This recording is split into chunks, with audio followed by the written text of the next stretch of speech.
Gipangunayan ni Department of Labor and Employment Secretary Francis Tolentino ang pagtunol sa Dole Integrated Livelihood Program, kundi DILP alang sa mga miyembro sa usa ka transport cooperative sa Barangay Calunasan, Cebu City.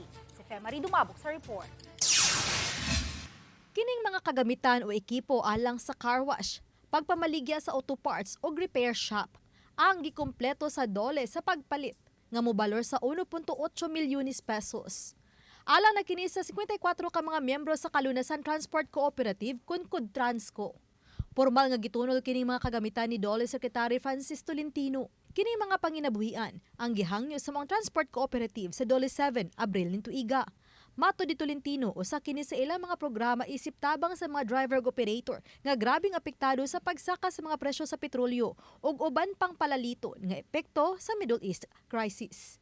Yung pagtaas ng presyo ng mga gasolina nung kasagsagan ng giyera sa Iran, meron na naman ngayon, tumataas na ulit. Pero sa halip na magbigay lang ng tulong pang individual, kagaya ng ginawa sa Metro Manila, kakaiba dito kasi hindi lang para sa members nila, kundi para sa mga tagalabas din. So, ang nakikita ko rito, isang window of opportunity, hindi lang para sa kanila, kundi sa ibang regions din, parang model. Kaya congratulations kay RD Roy. Gipasalig sa KUD Transco nga ila kining palambuon ug makatabang ug makahatag pa sila og dugang trabaho sa uban pang mulupyo sa Barangay Calunasan.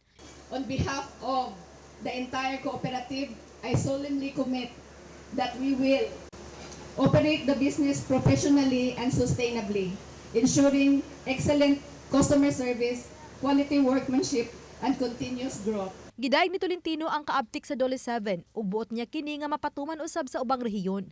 Mato ni Dole 7 Director Attorney Roy Buenafe nga tabangan usab nila ang mga anak sa mga driver ug operator nga mapaubo sa training sa TESDA. Samtang mga livelihood program usab ang ilang giandam alang usab sa mga mag-uuma, mananagat ug manindahay sa Central Visayas.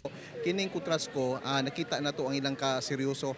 Unya, very timely kay instead nga mangayo sila og tupad no sama sa atong gihatag sa mga transport groups during the crisis, fuel crisis.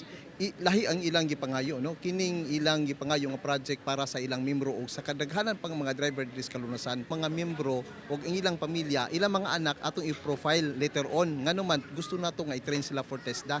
Kay kinsa man lang ang musunod niining shop nila, unya dili makahibaw. Uban ni Cleofer Lumayag, Femari Dumabok. Balitang Bisdak.